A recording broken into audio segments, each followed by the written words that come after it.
Welcome to the Drive-By Entrepreneur Podcast, which exists to bring current and compelling content to entrepreneurs and influencers of small to mid-sized organizations. I'm John Frank, fellow entrepreneur and the owner of Third Road Management. And with this podcast, we will connect with a variety of experienced and dynamic individuals to shed some light on both the art and science of entrepreneurship. Before we begin, I'd like to thank our sponsors. First, my very own Third Road Management, a company that brings fractional CFO services to small and mid-sized organizations by revolutionizing the CFO suite. We'd also like to thank Two Hound Red, a brewery and restaurant located in Glen Ellen, Illinois, that is focused on creating classic, innovative beer and food. And finally, we'd like to thank NWC Media, which provides inbound marketing technology, project workflow management, and efficiency consulting to organizations of varied sizes, who is also the producer of the Drive-By Entrepreneur Podcast.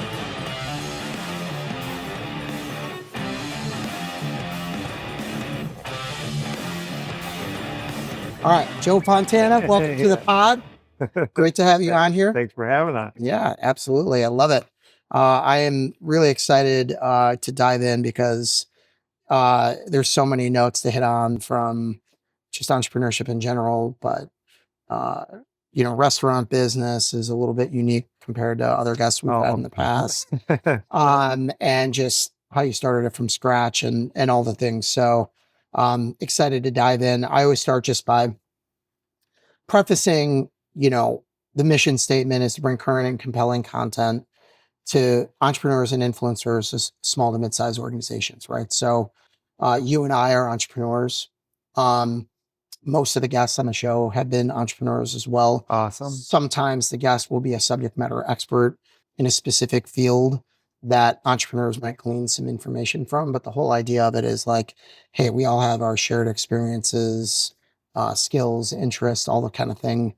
And we can learn from one another and hopefully be entertained in a sense, but also, learn from others what worked for them or didn't work for them so that, you can avoid, pitfalls down the road. Oh, sure. I love that. Yep. And let's talk a little bit about you. You're founder and owner of Fry the Coop, a fast casual restaurant concept in Chicago for now. 9 locations, I believe. Correct. And specializing in delicious Nashville hot chicken sandwiches, among many other things. Now, Sure. Question number 1, is there, I've always heard, is there a Chicago hot sandwich as well, or is there only the Nashville? It really is only Nashville hot chicken, but we created a Chicago hot chicken that's just covered in jardiniere. Oh, there you go. Beautiful. I love that. Well done. All right. So I know you've been up this for a couple years now, but I always just like to understand people's journey, sort of from the beginning. In the beginning, you can define however you want to, but, as it pertains to your career trajectory or, if you grew up in a house where entrepreneurs were there or, if you always wanted to be in the restaurant industry or whatever, but, sort of the floor is yours kind of element. Tell me a little bit about you and how this kind of came together. Yeah. So I grew up in Villa Park, Illinois, poor little 900 square foot house. Which I didn't, you don't know when you're growing up that you're poor, you just, life is life. And it was, it was great. But then as I got older, I kind of realized my parents didn't have a lot of money to be doing whatever. And, you start to see some of your friends that have money and that get their college paid for, get their car bought when they're 16. I was not in that boat, even when I went to, my parents were like, hey, if you want to go to college, we support you. We want you to go, but you have to pay for it yourself, so I had to take loans through that and work my way through college. And I was the first one in my family to graduate from college too. Yep. So I just I love the idea. I didn't like college, but I liked the idea of doing something in my family that no one had done before. Yep. But fast forward, I had played in bands around my 20s, thought I was going to be a rock star. My good friends are in the Plain White Tees. So I saw them being very successful. They had a #1 hit song. Yeah. We could do it too, bartended throughout my 20s, a lot to learn about hospitality. And I started valeting when I was 16 too. So I worked for this account that had about 200 locations around Chicagoland area. So we were always I was always outside the restaurants, the bars, the clubs, like looking in, Yeah. And I always like loved what was going on inside, even though I was on the outside, but I love that idea. So in my 20s, I got into bartending. So I finally got inside the bar, the restaurant, and just fell in love with hospitality. Yeah. And the band failed and didn't really make it. My wife, her and I, once we got married, we moved to California right away. I always wanted to go to California, couldn't quite get the band to move. Everyone had my girlfriend this or something. I was like, we got to be in LA if we're going to make it. Couldn't get them to do it. So my wife and I, we got out of Dodge, moved to California. And then I kind of realized being in California, like there's all these houses on top of mountains. You drive around the hills of California, you can see these mansions up there. And I'm always like, what did they do to get up there? That was always like a moment for me. Like, I'm like, I want one of those houses one day on top of the mountain. And then my best friend's father-in-law retired at 55. When we moved out there, they kind of adopted us as, we didn't really have any family or friends out there. Yeah. So we'd spend Thanksgiving, Christmas with them. They, basically treated us like family, which was great. But I remember the first time going to my friend's father-in-law's house, we get to the gate of the house, it's this windy road, and I'm so impressed. Like, oh my God, this gate opens up and we drive through the gate. And I'm like, where are we? Like, what's going on? So you get to the real gate. That was like the intro gate. The real gate, you're like, what the hell? It couldn't be a better family, just so sweet. But they had built this, wealth for themselves and had this beautiful house they built on top of this mountain. So one of the days I'm sitting with my friend's father-in-law, we're having some margaritas. And I go, Mark, like, how did you get here? Give me some inspiration. Because I was working some job that didn't really have a light at the end of the tunnel. And I wasn't making any money. We were talking about having kids, my wife and I. So I'm thinking like, I need to do something with my life to make some type of wealth. And he just kind of looked at me and he goes, Joe, what do you love? And I'm like, I don't know. He's like, you're overthinking it. Like, what do you love? I'm like, I love food. Bingo. You got to do something in food and you'll never work another day in your life. So that was kind of like I need to be a business owner and some type of ownership to get to a point where I can afford a house on top of a mountain one day. Right. And so my brain just started working like, okay, food. I love food. I love going to restaurants. I love like that whole aspect. Like, what could I do to make some money in food? And I came to the conclusion, like, if I open up a restaurant, become a restaurant owner, I'm like kind of starting that process. And so I started taking every step back you can think of. I'm working for a software company at this time, doing a job I hated, selling a product that I almost knew nothing about, had no passion for at all. And so I started reading books. I found a little culinary school in San Diego. And this culinary school was fantastic. It was this little tiny culinary school. And this woman had a course called The Business of Food. And I was like, oh, bingo. I'm like, that is so perfect for what I need to learn. So I started doing that every Saturday. She taught me, like, made me write a business plan, helped me learn like all the finances, how you calculate food costs. It was supposed to be a 3-month class every Saturday. Turned into 6 months. She just like extended it for me, kind of took me under her wing as like a little bit of a mentor program almost. And she kind of forced me to get a job with like a catering company so I could like go on nights and weekends and just learn how to prep food, be in the kitchen, that kind of thing. I got another job working as like a prep cook, like at a little kebab place down the street. I was just, at that moment, I was trying to learn as much as I can. And I've probably read over 50 books in the restaurant industry. I found a great podcast called Restaurant Unstoppable. I soaked up every like podcast I could listen to about, restaurant owners. That same guy who did the podcast, he started doing a mastermind group. So I, jumped into the mastermind group. Of course, everyone had restaurants, and I was like, they like let me in. I think they felt bad for me maybe. I'm like, I got a business plan, but they were all nice. So did like a 6-month master course. And then my teacher, my mentor, she forced me to open up a little pop-up stand. And there was this great festival in Oceanside, California. They had, it's a food festival every Thursday night. And they had like 50 food vendors set up. They block off the whole street. So I got all this stuff to start up. It was like maybe $2,500. I got an easy up, a bunch of tables, a bunch of little, almost like camping cooking equipment. But it was like a great little startup to go test my concept. And at that time, I was trying to open up a restaurant called Meatball Republic. I grew up cooking meatballs with my grandma, Italian. So it felt very like natural to be like, hey, I came up with this whole concept around meatballs, and just started selling meatballs at this food festival.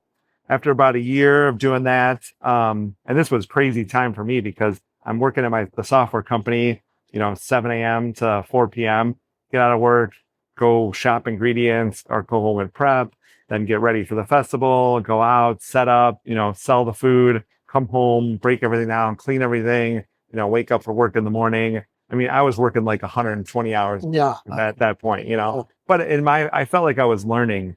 My mother-in-law always jokes, she goes, you put yourself through your own like MBA, because I was basically, did 5 years of reading, learning, taking little like internships, basically. Started my own little trial thing to see if I could do it, make it. And then basically I kind of realized that the pop-up deal was only like a break even, and I started getting people. I mean, I would sell out of meatballs. People would line up 5 o'clock. I'd set up. People would sell out. I started getting asked to go to breweries and wineries out there, catering parties. I had Lululemon, got someone from Lululemon got in line. They were like, oh, you got to come to the store and sell these on a Saturday. So there I am selling meatballs in a Lululemon one day. It's just like, it's crazy. But I realized like, hey, I gotta, get a brick and mortar, because it just wasn't sustainable. The hours I was putting in, and it wasn't making a whole lot of money, but I was learning. So I loved every minute of it. Meanwhile, we're trying to look for spots for the Meatball Republic, and I can't find spots. Also couldn't get an investor. I ended up calling my friend in Chicago, who's a realtor, and I'm like, hey, can you kind of help me, sign a lease? For some reason, my dumbass thought, if I sign a lease and I have a lease, then I'll go find an investor who will invest in me, because now I have a lease. And that, thank God, the couple landlords that I met didn't buy into that, because that would have really shot myself in the foot. But my friend calls me one day and he goes, hey, we got this spot in Chicago. These tenants are moving out. What if you move back to Chicago and you open up your Meatball Republic there? So I did a Kickstarter campaign, raised 25 grand, a successful Kickstarter, which was cool. I took that money, got plans drawn up, did a whole thing for this Meatball Republic. We got contractors. I even flew out. This was going to be in Oak Lawn. Flew out, got the city to sign a liquor license with us. I mean, we were like ready to go. But then this bridal store that was supposed to move out never moved out. And so literally about a year goes by, then another 6 months, then another 6 months, and now almost 2 years go by, and I'm like crying wolf at this point, So no one wants to talk to me anymore. No one wants to take my calls, because they're like, you've been crying wolf for 2 years, and this thing kind of faded away. Yeah. So one day I fly out to Chicago to check out another spot across the street. I go to Oak Lawn, check the spot out, and this restaurant opened and closed, but it was over the counter, fast casual service. So my buddy goes, hey, we could sign a lease with you like tomorrow on this thing. He goes, but could you do something different besides Meatball Republic here? So it wasn't the right concept. And I said, well, I'm addicted to these chicken sandwiches right now. And I was like, maybe I can go back to California and write up a business plan around a chicken sandwich concept. I'm telling you, I got in about 7 pages into this business plan. I call him up. I go, this is a hit. I go, I don't care where you put this thing. It's a hit. And I go, I want to sign the lease. And so at that point too, in California, we just bought our first house and we just had our first kid. So I had to go to my wife and be like, hey, I know the meatball thing kind of fell through. What do you think about selling our house, moving back to Chicago, and opening up this chicken sandwich joint? My wife, wholly supportive. She was like, let's do it. She was like, this is your dream and this is what you've been working towards. Like, let's do it. But we didn't want to move. We didn't want to leave Southern California. Right. But I also knew with this chicken sandwich concept that it could be multiple units. And that was what really intrigued me, because I told her, I said, if we move back to Chicago, it's not going to be to create a job for myself. Like, I'm going to build something special. It's going to be a bunch of units. Like, this is like a concept that you can scale. Yeah. The meatball concept was more similar to Cooper's Hawk, wine club, like full bar, full restaurant, full dining experience. That to me was not scalable. So that was just going to be a one-off. I didn't know about Cooper's Hawk at the time, by the way. But that was just going to be a one-off. So we literally in 2017, September, drove back cross country, got keys to this building, just me, opened the thing up, started painting the walls. Surprisingly, 2 months later, we opened our doors. We opened with no sign. We had basically like a box for a register. We had I leased equipment, and we got to flip this restaurant for $63,000, and we were open off to the races. Wow. And Fry the Coop was born. That was 7 years ago now. Wow. Crazy. Wow. Well, you get like sort of like that little viral buzz, right? Because you don't have the the name on the outside and all that kind of stuff. If you're serving something that people are interested in, I'm not sure. Well, no, that is not how it happened. Yeah, I didn't think so. We had some people from the building department of the Village of Oak Lawn come by because they knew it was happening, because they were a part of like getting all the approvals. They came by, and then after that, it was crickets. We had no customers. I mean, after 2 months, I'm looking at the 3 employees we had with like puppy dog faces. Just, what are we going to do? I went to the costume store, bought a chicken outfit, and I'm standing on the side of the road, just waving in any car I can get in, because we were desperate. Hey, that's what makes entrepreneurship, man. I was ready to do it. Whatever it takes, whenever it takes, like, let's go. Yeah. And so like, as we started kind of getting, one customer, treat them like gold, 2 customers, treat them like gold, and we just did that to every customer that walked in. I mean, we laid it on so thick. I remember it was so important for me to say hello to customers and to say goodbye. And literally one time I missed this guy leaving the store, and I jumped the counter right away, run out to his car, knock on his window. The guy looks at me. He's like, "What?" I was like, "I just want to say thank you so much for coming in. We really appreciate your business." He's like, "Okay, weirdo," like rolls his window back up. I'm not kidding you. An hour later, we get a 5-star review. It says, "The customer service is so good at Fry the Coop, it's borderline creepy." And I guarantee that was this guy. So I ran out to the parking lot just to make sure he knew we appreciated that he came in. I love it. Oh man, that's so.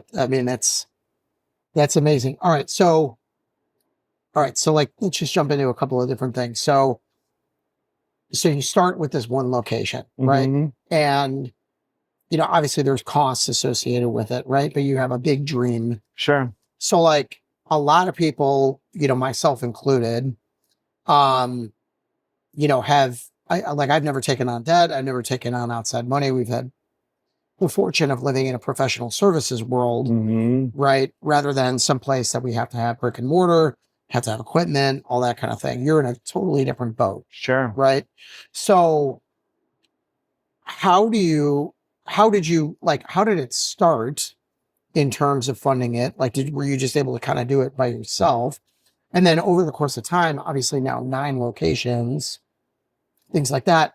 Has the business been able to sort of like leverage off the other places, or like what's been your way of scaling the idea? Oh, and those are great questions. Yeah. So even going back to the first concept, it was a 2nd-generation restaurant.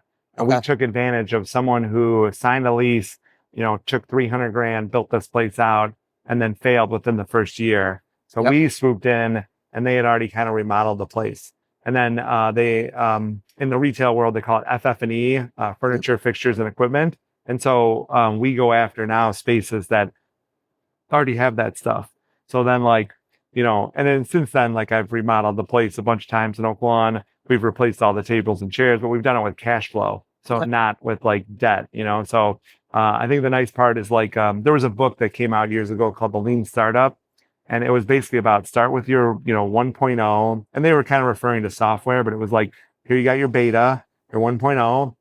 Then you get customer feedback. Then you release, version 1.1. You get more customer feedback, then version 1.2, and then so on. So we've always had that mentality. It's like, what can we do to start with like the least amount as possible? And then just kind of as we get more cash flow, we kind of like grow into it, and use that. The first $60,000, it was funny. My friend, who's my partner now, he doesn't work in the operations, but he loaned me the first $40,000 to start, and it was supposed to be the whole $60,000 or whatever. We thought maybe it might be around 80, but we were just trying to be frugal, whatever we can to just keep it as minimal as possible. So he had some deal that he was supposed to go through where he was going to get some cash from a tax return. And that got held up by the government for some stupid, hiccup.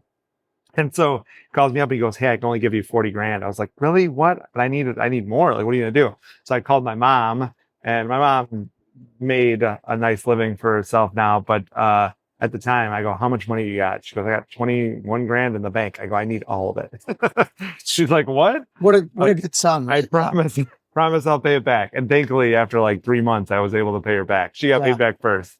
But so between my partner and my friend, my mom, excuse me, they put up the first 63 grand or whatever to get us started. And it was awesome, actually. I paid it all back, I think, within 5 months of us opening the door. So that was like kind of a way. And then since then, we've gone after the second generation restaurants with that same model. And then we tried to just use cash flow.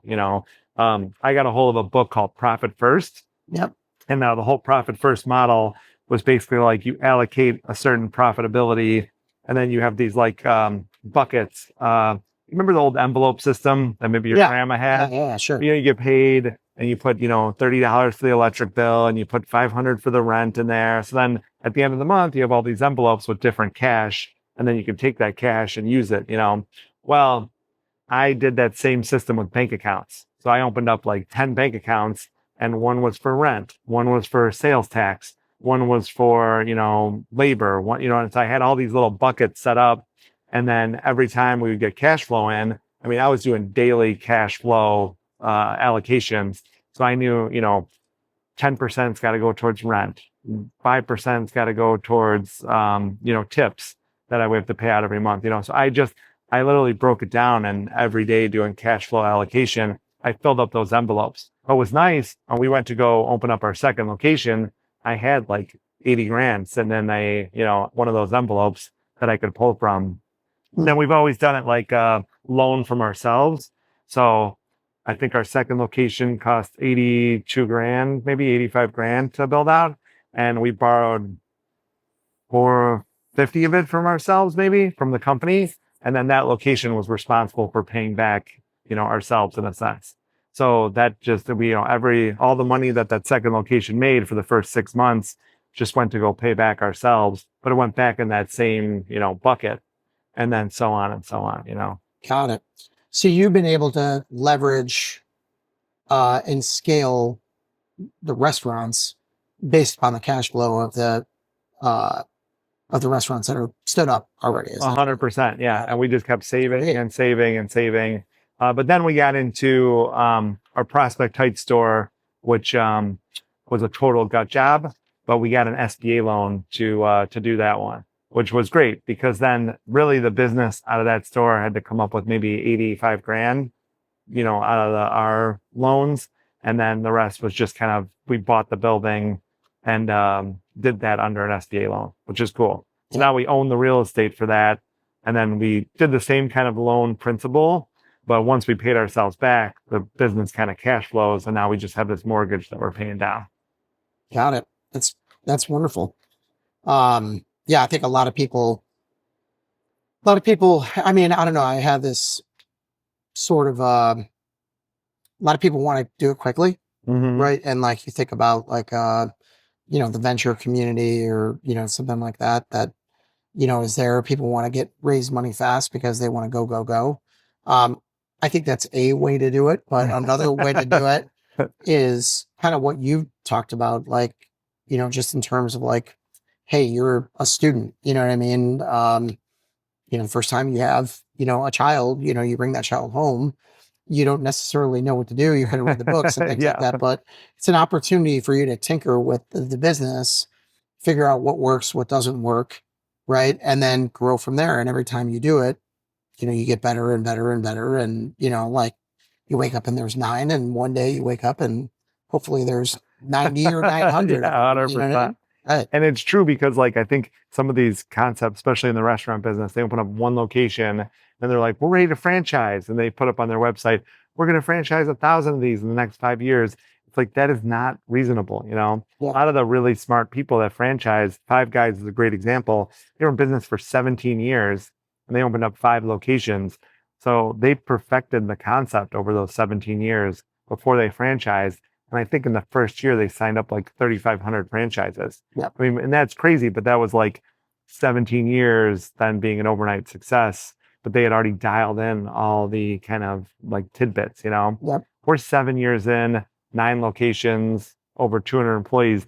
And I still don't feel like we have the concept dialed in. Like we're still working on it. Like people ask me all the time, are you going to franchise? I'm like, I don't know. We're not, we got to still work on like the concept first, and we're getting there. I used to say we're about 19% there.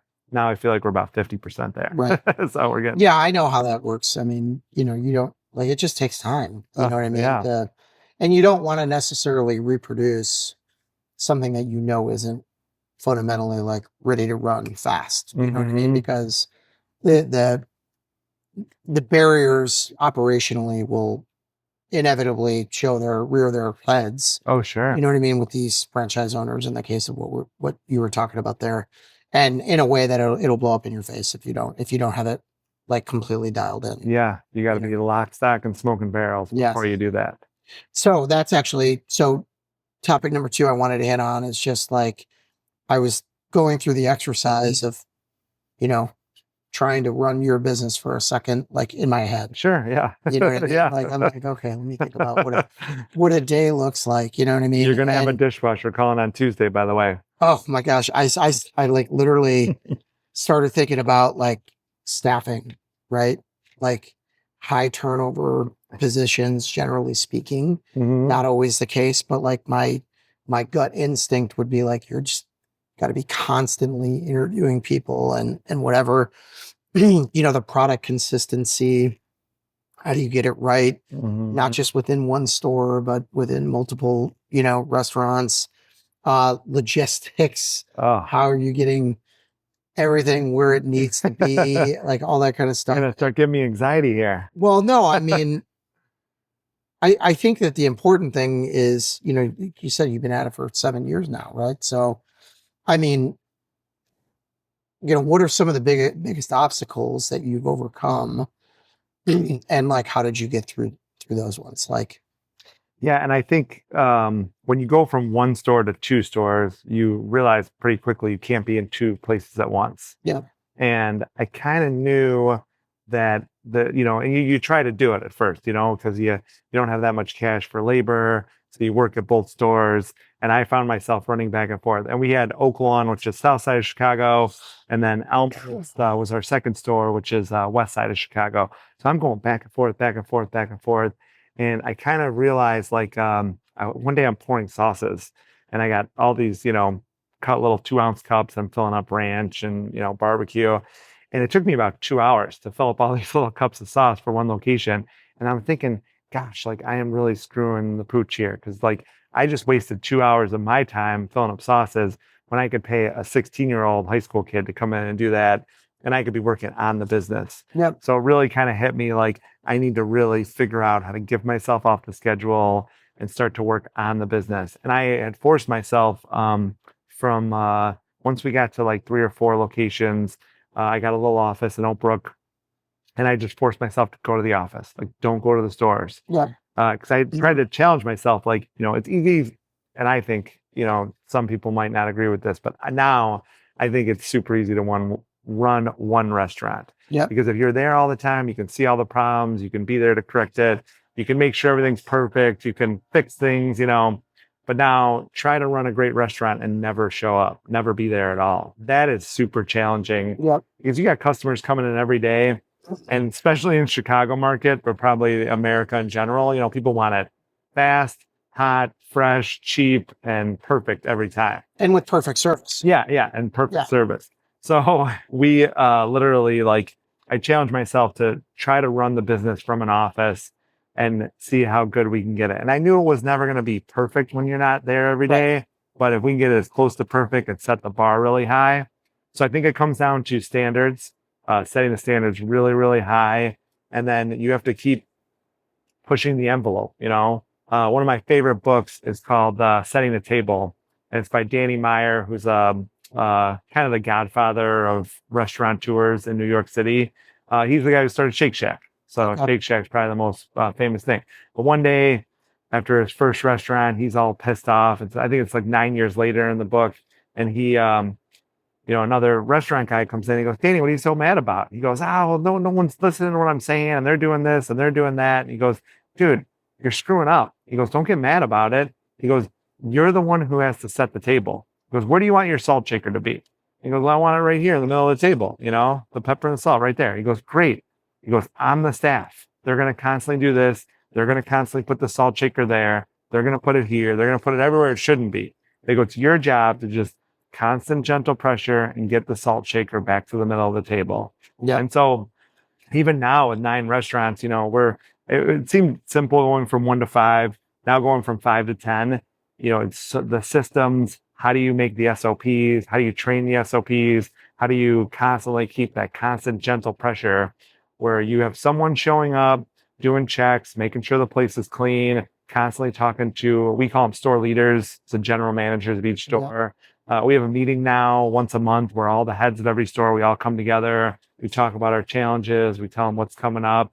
But we're constantly having that constant gentle pressure to get everybody back in to where we need it to be. Yeah. As we get bigger, we get to hire more people on the support team to kind of really dial in those systems. How does it work? How do you clean this? How do you do that? And a part of it's change too, because now, as you change things, you got to go to the stores and train people on it. Yep. And then not just train, but then follow through that they're doing it correctly. And then that's not the end of it. You have to keep following through and keep doing the trainings, and you got to keep pushing and pushing and pushing. And the second you let your thumb off the pulse, that house of cards, it's going to fall over. Yep. That's why so many restaurants fail, I think, is because it is this constant, never ending, pursuit of pushing and pushing and pushing. And you can't let your foot off the gas.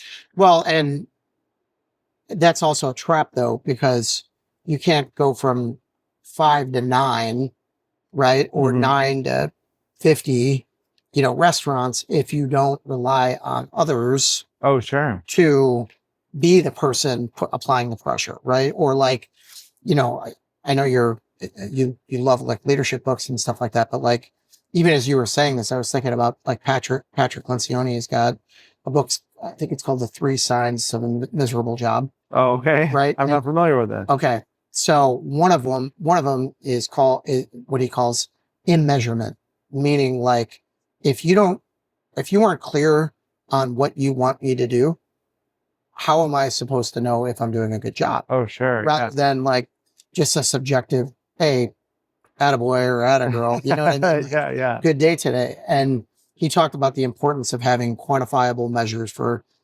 any position within an organization. Yeah. And the example he gave, and I can't remember, I think it might have been for actually Chick-fil-A, or it was like a fast, it was a little bit more of a fast food place that he was talking about. But like one of the people being the people that take your order when you're going through the drive-through, right? Mm-hmm. And they're like, well, how is that person going to measure anything? Mm-hmm. Right? And the example he gave was, he's like, okay, here's what we're going to measure. We're going to measure how many people pull up to the window and have a smile on their face.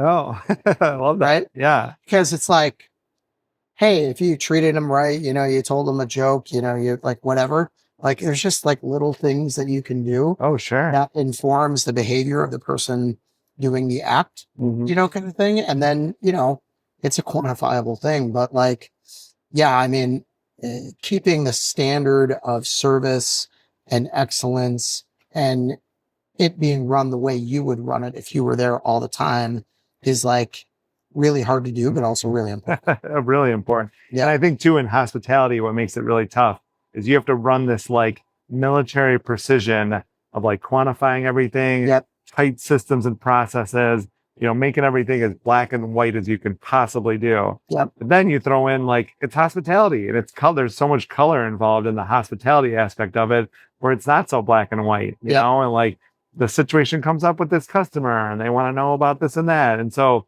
that's where I think it makes it challenging too, because like, you're like, hey, you got to be so rigid in the back of the kitchen. But then in the front of the house, you need to be, loving and huggy and like, high-fiving people and kissing babies and laughing with everybody and telling jokes and poking at people, So that does make it challenging that like, you want to make it so black and white that it's like so tight, but you want to like have this like hey, we're also a restaurant and we need to be loving and hospitable to people, you know? Yep. Love it. Anything that's been significantly harder than you thought it would be, or like conversely something that was like, hey, I didn't realize that was going to go, I thought that was going to be much harder. So, and this is right up your alley. So I learned that there was 3 pillars to a great business, and it's a great product, great service, and then great finances. Yeah. And this was a Zingerman's deli thing. I don't know if you're familiar with Zingerman's in Ann Arbor. No. Great organization, but those were the 3 things they said. And so I thought, we had great finances. I hired a bookkeeper when we first started. It was first hire, bookkeeper. I was like, all right, check. Great finances, check. Well, and this is crazy to me because I've listened to over 1,000 restaurant podcasts, and I'm not even exaggerating, like restaurant owners that are in the restaurant business, 30 years, 5 years, whatever. No one ever said anything about source documents. I never heard one time anyone say how important it is to make sure that you have every invoice, every receipt, every source document for your finances needs to be accounted for and entered into some type of system that gives you this timely, accurate P&Ls, balance sheets. I never heard that out of anyone's mouth. And I realized after 5 years, going from 5 to 10 locations, we had to start almost over and then get all the source documents, get a system to put them in. We use a program now called Extra Chef.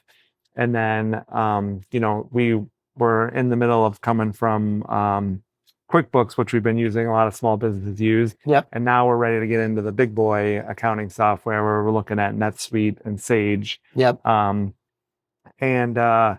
did not understand how challenging that was going to be.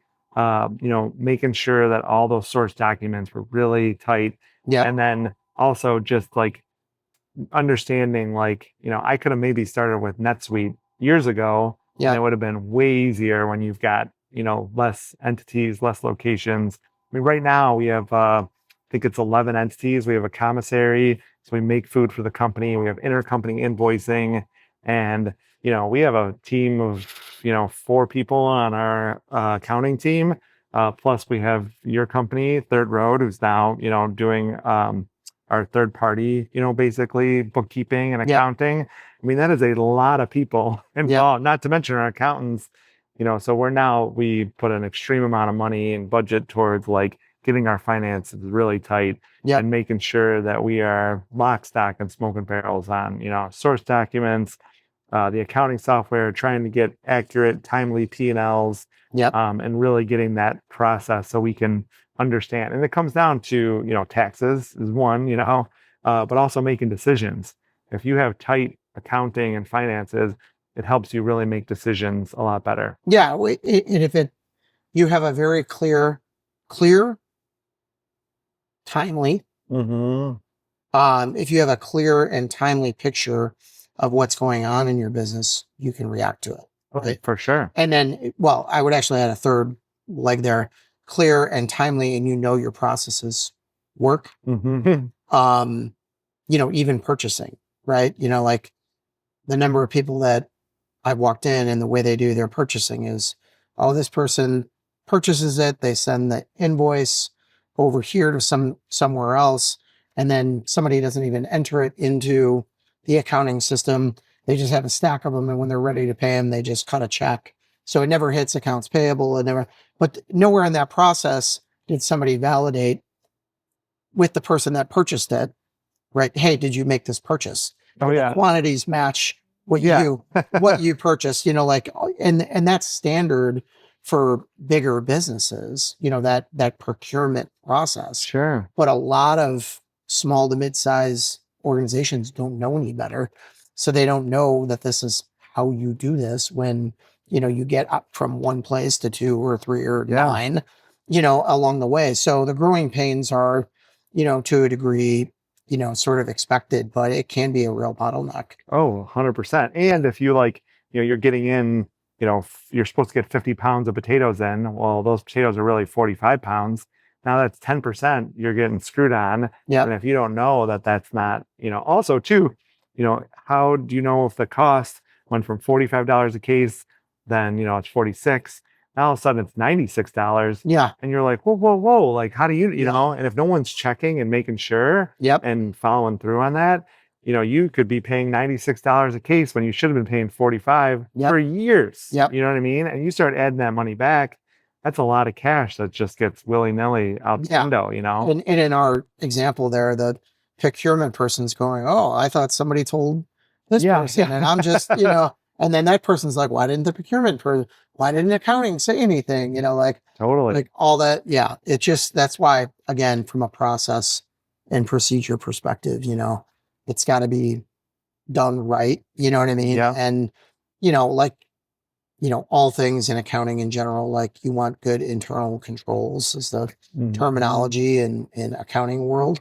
But it sounds a little boring, but it's all aimed in the right direction, which is making things very clear, hopefully eliminating bottlenecks in the process and protecting the business from stuff like that happening. And at the end of the day, having a lot more courage and clarity into the numbers so that you as the leader of the business can make informed decisions. For sure. And I screwed up recently. We have a Lincoln Park location. It's one of our newer stores. Lincoln Park, Chicago is one of the most prominent neighborhoods in Chicago.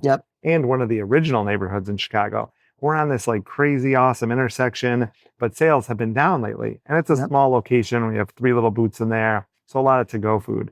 But I thought, hey, let's go all in on Uber Eats. Let's turn on every little trigger for Uber Eats and let's get as many sandwiches in people's hands in the Lincoln Park neighborhood as humanly possible. And sure enough, we turn everything on and it's working great. Uber is sending us Uber Eats. It's like, oh, you guys are killing it. You're up 200% on sales. Awesome. So boom, all of a sudden we see sales go up on our numbers. And we're thinking this is amazing. Well, our financial director, she's on the other phone saying, hey, we have no cash over there. We're like losing money. Like, what's going on? I'm like, how are we losing money? Our sales are going up, right? I didn't realize we weren't reconciling our Uber Eats spend with them. And I thought that the more we advertised and the more sales went up, like eventually the scale would tip in our direction. It was not tipping in our direction. And actually, it was tipping in their direction to where the more we spent with the marketing and the advertising and the BOGOs and all this stuff, it literally got to the point where we were at a 50% cost. And this is crazy too, because we're one of the top Uber Eats restaurants in all of Chicagoland area. We're number 5 on their list. Of every restaurant group, every restaurant, we sell the most, like 5th most out of anybody. That's crazy, right? And we're talking a lot of money every year. We didn't know that the more we pushed on the Uber Eats, the more we lost. And so we're basically giving them all our money. And had I had better finances, better reconciliations around, they call them the marketplace facilitators, I would have never made the decision to turn on all those triggers and let's go. I would have scaled back. And actually, I learned our DoorDash is more at like a 15%. And that's a huge difference, 15 to 50%. Wow. So I would have went more all in on DoorDash for that location than that. But now I know what I know now. It's like, whoa, we turned everything off, And so having those tight finances really helps you make better decisions that will help the business grow and cash flow and everything. Yeah, you got to have all the minds in the room, right? You're a visionary leader. You know what I mean? You're like, I see the opportunity. Like, let's go. More sales. Great. Totally. Thank you for the text, Uber Eats, 200%, high fives all around. But, that's where you need that sort of pragmatic, voice in the room being like, yes, but, the only person winning here is Uber. No, 100%. Yeah. Another challenge that we're dealing with right now that is insane that I did not really realize is growing a company and getting finance to grow a company is like pulling teeth. It is so challenging because, in the restaurant business, we don't have a lot of assets. If I buy a table, I buy a booth, each one of those is under $2,500. Like the table will only cost $400. Even though I might spend 25 grand on all the booths and tables, that's not really an asset. It's really, you break it down and it's a bunch of expenses. So then, after we opened up a restaurant, we ended up with not that many assets on the book. Loans, come from collateral, right? And they want to know either they have assets to back it up, or you have some type of way to back up the collateral from the bank, or any debt for that most part. Well, restaurants don't have a lot of assets, so you can cross that off the list. Then they want to see, okay, you have a covenant that you sign with us, and you need to be a certain amount profitable per your revenue and debt that, we'll keep loaning you money and not calling in any of these loans. Yeah. Well, you spend money on growth. So you have this business and you want to grow. So you start putting cash on the grow. Well, then that takes down your EBITDA. And then the bank comes in and they're like, what happened to all your profit? You're like, oh, well, I spent it on growing the business, Yep. Future's going to be bright. They're like, well, shame on you. Now you're not profitable. We want to call our loans in. Yeah. And so I didn't realize that, it's this really tightrope balance of not getting into too much debt to grow the business versus like staying profitable to keep getting loans to grow the business. And it just feels like it is like an impossible mission, Yeah. And now I want to open up 75 stores over the next 10 years. That's our audacious goal. And I want to get our business to about 150 million a year in revenue. And so in order to do that, I need about $30 million or so to keep popping these stores open over the next 10 years. Yep. But I can't afford, principal and interest payments on $30 million a year over the next 10 years as we're growing. And if I did, and maybe we could afford it, but however, that's going to slow down our growth because now I got to put all my cash flow instead of hiring great people to keep growing the company, investing in the new stores and opening new locations. I have to be paying off the debt or these interest payments. So it's really tricky because how do I get to run that fast and open up these 75 stores without having the debt, kind of stab us in the foot, at the same time.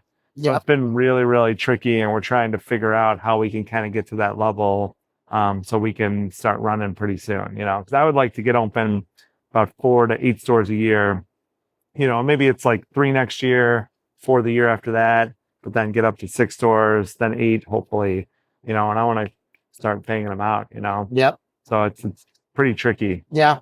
But a mathematical equation there. Yeah, totally. Can be solved. That can be solved.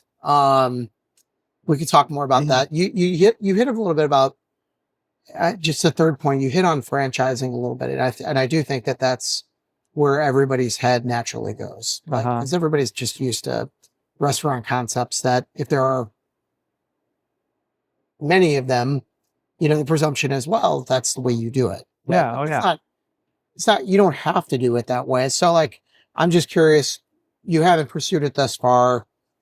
You talked about how you haven't mastered it. So it's not even worthy of even talking about the concept, but sure. I'm sure enough people and have interacted with enough people over the course of time that let's say in 3 to 5 years time, you feel like you do got the playbook down. You're like, this is perfect. Mm-hmm. We could just scale this, grow it, whatever, I imagine there's something to be said for keeping it all for yourself. But a lot of people feel like, franchising sort of de-risks themselves a bit. Oh, sure. Right. And it becomes a little bit more passive income as opposed to whatever. But I'm just kind of curious what your experience has been thus far, / what that future looks like, or if you're going to make that decision when the time is right. Yeah. And I think you hit on a bunch of great points there. First thing is, we need to dial in what the concept is. Yeah. And we're getting closer and closer, as we grow the business. With every new store that I open up, it's an opportunity to try something new, a little different setup, a little different system. Yep. So we are dialing that in. I feel unfortunately, we're only about 50% there as far as Fry the Coop concept, where I'm oh, it's perfect. We even had a dessert on the menu until just recently we started rolling out milkshakes. And I don't even know if that's going to be the end all be all, because there's some complications with milkshakes that I was not aware of that I am now. But, here we have this restaurant that doesn't even have a dessert on the menu, for 7 years. And finally we do. But it's we're still dialing that in. So that's one piece. I feel you really have to have your concept lock, stock, and smoking barrels before you're we're going to franchise. And then I did hear you say the word passive. And I think a lot of people think like, oh, franchise, passive income. Like I'm just going to be run into the bank. Yeah.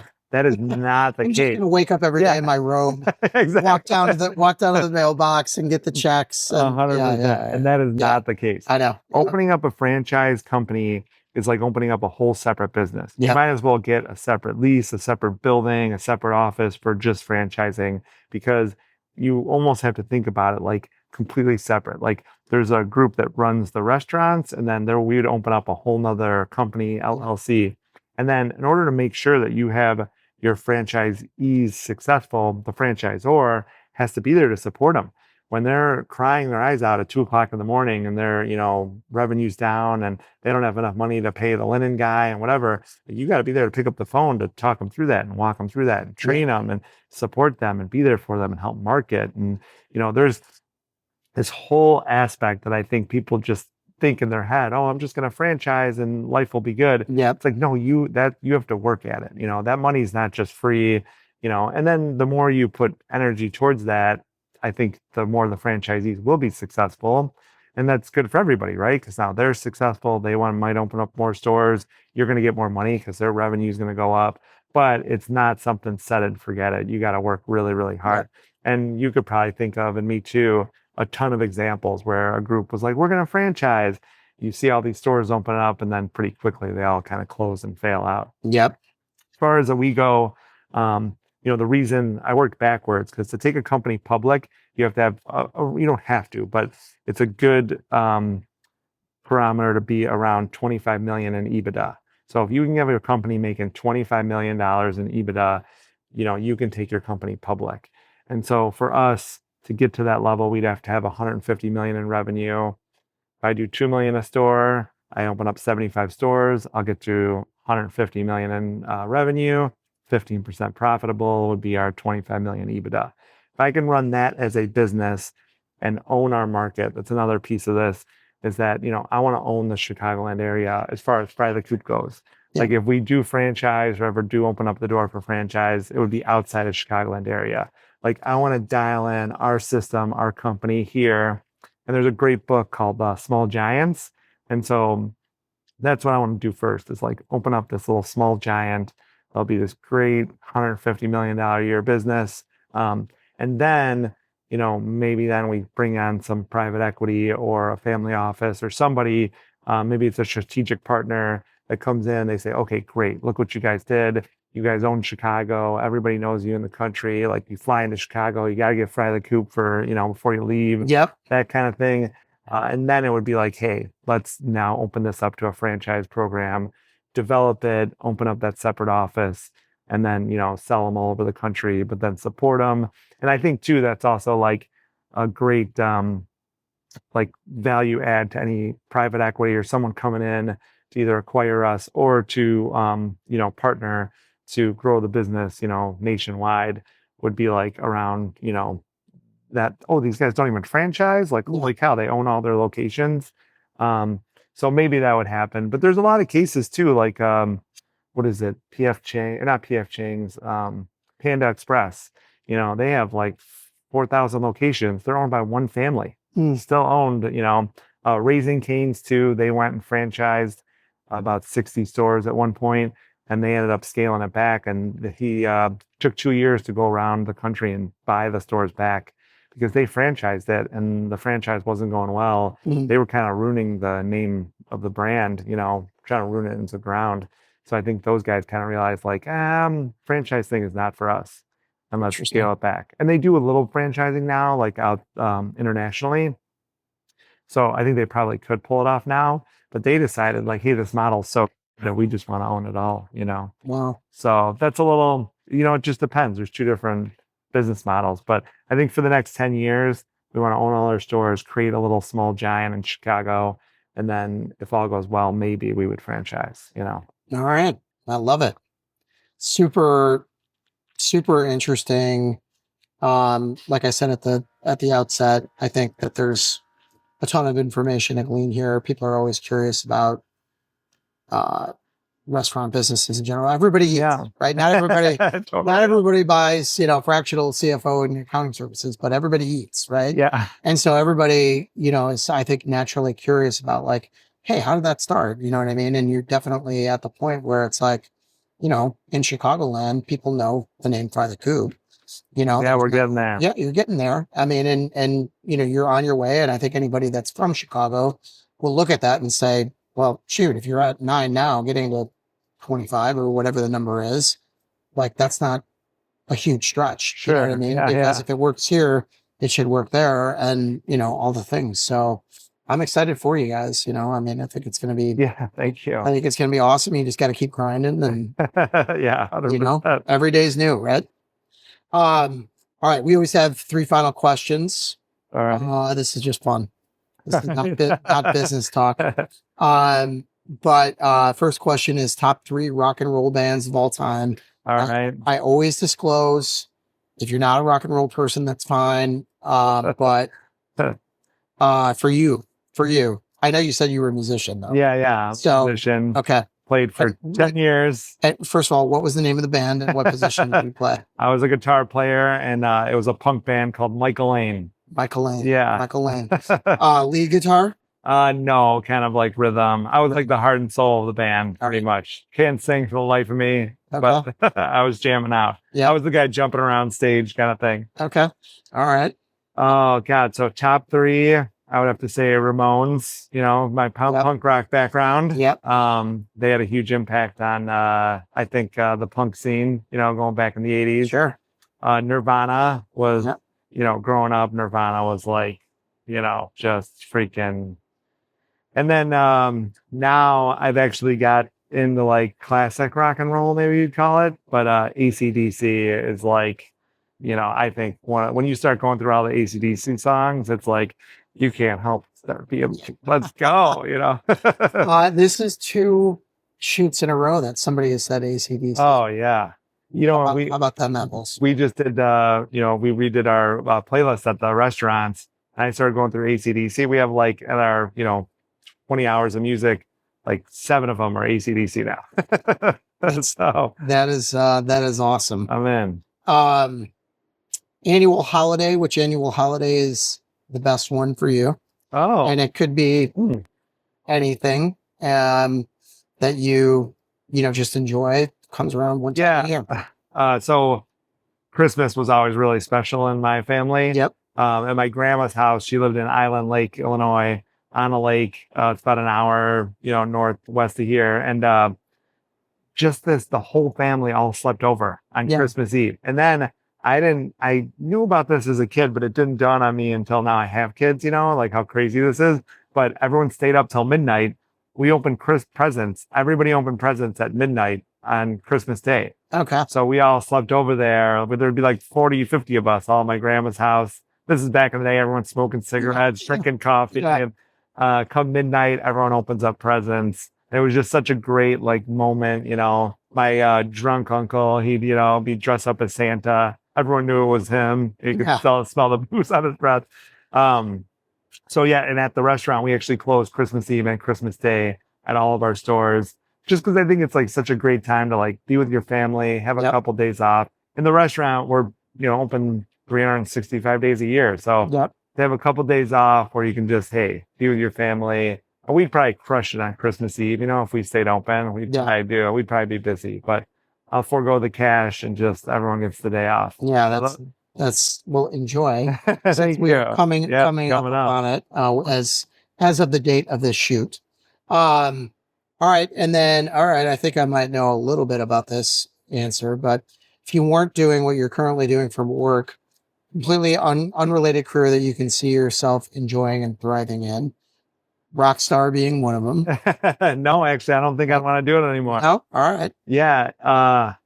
My friend who was in the Plain White Tees, one of the guitar players who I'm the closest with, he just retired from the band after 20 years. Okay.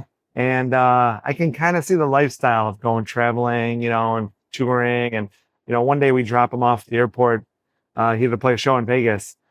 I drop him off, no luggage, no nothing, gets on the plane, takes off, goes there, plays the show, parties for the night. We pick him up the next morning at the airport. same clothes. He looked like hell, you know. I was like, I don't know if I want that for my life. Yeah. Right. But I do know the answer to this, and it's awesome because I actually kind of get to do this in the business. Is making funny commercials. So, do you remember all those old Bud Light commercials back in the day? Yeah, I mean, yes. Like hold your stomach, pee your pants, laughing. Yes. And so I always like loved like just the comedy around all those commercials. And I thought, God, if I could do any one job, it'd be like I'd be a writer for those Bud Light commercials, or just be like the advertisement funny commercial guy, you know? Very good. And so now with TikTok and Instagram, we've started writing these like funny commercials, and we've had a couple of them go viral, or social media posts or whatever. Yeah. But it's kind of like a free version of us making like these commercials. Yep. And we've done a number of them now that have gotten viral, which is really funny. One of them we just did actually went so viral that people were copying our video. I had people in Dubai, Seattle, all these restaurants doing our exact skit that we did. And also giving us credit too. Like, oh, you know, we give Fry the Coop credit for this video. That's awesome. I know. I was like, how cool is that? So we're starting to write these funny commercials, and starting to kind of live out my my dream outside. I gotta check that out, because you know, I got an image of you in the chicken costume, you know, shaking the sign, you know what I mean, in my head. But I gotta check out, you know, what you're referring to. We started getting silly, and because of it, I'm starting to get noticed too, which is also funny. Like I went into the UPS store, and the guy's like, "You're the Fry the Coop guy." He's like, "Can I take a picture with you?" I was like, "What?" Like, I just got done cleaning the toilet. Are you sure, buddy? Yeah. Oh, that's amazing. Well, keep doing that. That's for sure. Yeah, that's a good way to get the word out. But no, I mean, I can't thank you enough for being here. This has been awesome. You know, if people want to check out, you know, Fry the Coop, check you out. What social media outlets are you guys on? What page is what? Easy peasy at Fry the Coop everywhere. Okay. And frythecoop.com, and the best chicken sandwiches you'll ever have. Absolutely. All right. Well, thank you for being here. Appreciate you. Thank you. All right.